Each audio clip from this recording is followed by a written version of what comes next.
નમસ્કાર મિત્રો, સ્વાગત છે તમારું આપ સૌની શહેરી ચેનલ ગુજરાતી સાહિત્ય વિદ નિકુંજ યુટ્યુબ ચેનલમાં. હું નિકુંજ પણ આપ સૌ તૈયારી સ્વાગત કરું છું.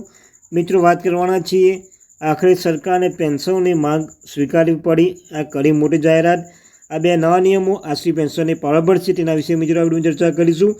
તે પહેલાં મિત્રો વોટ્સઅપ ચેનલ અને ટેલિગ્રામ બંને બનાવે છે, લિંક ડિસ્ક્રિપ્શનમાં મૂકું છું. મિત્રો અવશ્ય જોઈન થઈ જજો. ચેનલ પર શિક્ષણ જગતની હરેક માહિતી આપવામાં આવશે. સરકારી કર્મચારી, નિવૃત્ત કર્મચારી, પેન્શન બાબતે, પગાર બાબતે કોઈ પણ પરિપત્ર આવે તો તમને જાણ કરવામાં આવશે. મિત્રો અવશ્ય ચેનલને સબસ્ક્રાઈબ કરવા ભૂલશો, વિડીયો લાઈક પણ કરી લેજો.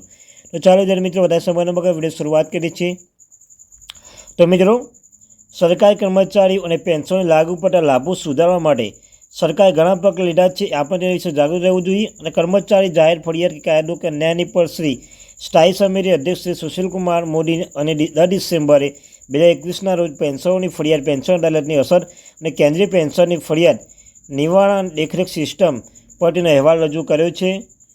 31 માર્ચ 2020 સુધીમાં ભારતમાં લગભગ 66.7 લાખ કેન્દ્ર સરકારના પેન્શનરો ફેમિલી પેન્શન સહિત હતા.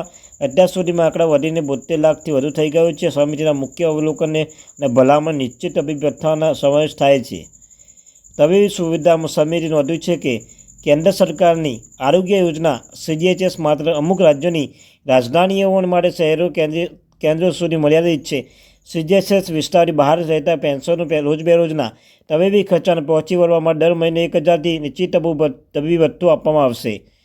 સમિતિ ભલામણ કરી જિલ્લા અસ્ટાઓને CGHS કેન્દ્રો ખોલવા અથવા જિલ્લા મુખ્યાલયોની કાર્ય સરકારી હોસ્પિટલ CGHS કેન્દ્રો તરીકે નિયુક્ત કરવા અને પેન્શન માટે નિશ્ચિત તબીબી ભથ્થું પર વધારે 3000 પ્રતિમાસ કરવું.